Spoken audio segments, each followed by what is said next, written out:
साध संगत जी, प्रेम से कहना धन निरंकार जी। साध संगत जी, दासी आशा करती है कि आप जी संत महापुरुष अपने अपने घरों में स्वस्थ होंगे। साध संगत जी, दासी आप जी के सामने फिर से एक नई प्रेरणादायक कहानी लेकर के आई है कि हमें किसी पर भी आंख मूंद कर विश्वास नहीं करना चाहिए।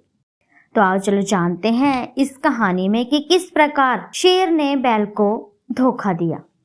एक बार एक बाघ शिकारी के पिंजरे में फंस गया। रात भर यत्न करने के बावजूद भी बाहर न निकल सका। सुबह होने पर उसे एक बैल घास चरते हुए दिखाई दिया।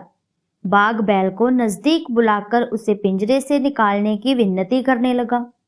बैल बोला, नहीं नहीं, तू बाघ है, तेरा कोई भरोसा नहीं। यदि मैंने तुझे छोड़ दिया तो तू मुझे जिंदा ही नहीं छोड़ेगा, तू तो मुझे कच्चा ही चबा जाएगा।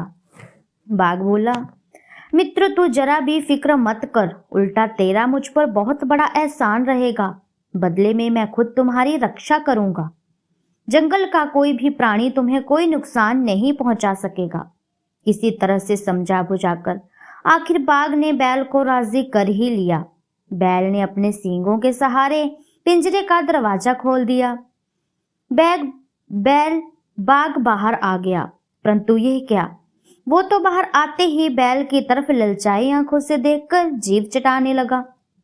बाघ का यह व्यवहार देखकर बैल याचना करने लगा। वह बोला, हमें न्याय चाहिए। इतने में उन्हें एक भालू दिखाई दिया।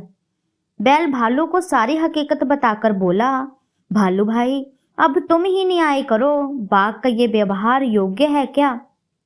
भालू ने विचार किया कि बैल का कहना तो ठीक है, परंतु यदि मैंने सच बोला तो बाघ मुझे जिंदा ही नहीं छोड़ेगा। भालू बोला, देखो भाई, मैं जरा जल्दी में हूँ, आप लोग ऐसा करो, वो सियार आ रहा है, उससे बात करो, वो बिल्कुल न्याय की बात करता है, आप उसी से जाकर के अपने न्याय की बात करो। बाघ मन ही मन खुश हो गया कि मुझसे बैर कौन लेगा, आज तो मुझे पेट भर भोजन मिल जाएगा। फिर भी चलो थोड़ा इसकी भी सुन लेते हैं। बैल ने सियार को सारी बात बताई और उसे न्याय की गुहार की। इस पर सियार बोला, बैल भाई, तुम्हारे कहने के अनुसार बाघ बाबा उस पिंजरे में फंस गए थे, परंतु इस पर मुझे विश्वास नहीं हो रहा। इतने शक्तिशाली बाघ बाबा इतने से पिंजरे में कैसे फंस सकते हैं? ऐसा करो, मुझे वो पिंजरा दिखाओ। वे तीनों उस पिंजरे के पास गए। फिर सियार बोला, बाघ बाबा, आप पहले ये दिखाइए कि आप इतने से पिंजरे में कैसे फंस सकते हैं। यह सुनकर बाघ पिंजरे में घुस गया।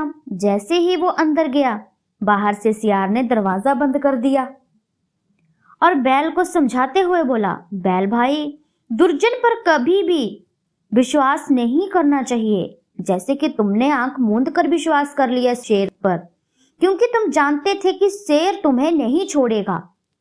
फिर भी तुमने उसकी मदद की, लेकिन देखो उसका नतीजा क्या हुआ। दुष्टों को दूर से ही नमस्कार करनी चाहिए। यदि ये पिंजरे में फंसा हुआ था तो तुम्हें इसकी मदद नहीं करनी चाहिए थी, जबकि तुम जानते थे कि ये तुम्हें मार भी सकता था। तो साथ संगत जी, ये थी बाघ और बैल की कहानी कि कैसे जानवर भी एक दूसरे पर विश्वास नहीं करते, लेकिन जो मदद करता है वो ही मारा जाता है। तो साथ संगत जी, ऐसे ही एक कथा भी दासी को याद आ रही है कि एक बार भगवान गौतम बुद्ध अपने शिष्यों के साथ एक नगर में गए। उस नगरी के बड़े बड़े सरदार, जागीरदार, धनी व्यक्ति बड़े बड़े नजराने लेकर भगवान बुद्ध के दर्शन कर रहे थे, परंतु भगवान बुद्ध उन मूल्यवान नजारों को स्पर्श भी न करते, बल्कि उन्हें शिष्यों को सौंप जाते थे। भगवान बुद्ध को देखकर ये गरीब विधवा स्त्री दौड़ती हुई उनके दर्शन के लिए आई। उसके हाथ में आधा खाया हुआ फल था। उसने वही फल भगवान बुद्ध की तरफ कर दिया। इसके अतिरिक्त भगवान बुद्ध को भेंट करने के लिए उसके पास कुछ भी नहीं था। भगवान बुद्ध ने 2 कदम आगे आकर वो फल स्वीकार किया। मठ में वापस आने के बाद एक शिष्य ने भगवान बुद्ध से प्रश्न किया, भगवान, बड़े बड़े अमीरों के दिए हुए मूल्यवान उपहार आपने हमें सौंप दिए, उन्हें स्पर्श तक नहीं किया, परंतु उस फटे हुए वस्त्रों में आई हुई स्त्री का फल आपने आगे बढ़कर स्वीकार कर लिया, ऐसा क्यों भगवान? तब भगवान बुद्ध बोले, बस उन अमीरों में अपनी बेहिसाब दौलत का एक छोटा सा टुकड़ा मुझे भेंट किया है, परंतु उस स्त्री ने तो जो कुछ भी उसके पास था सब कुछ मुझे दे डाला।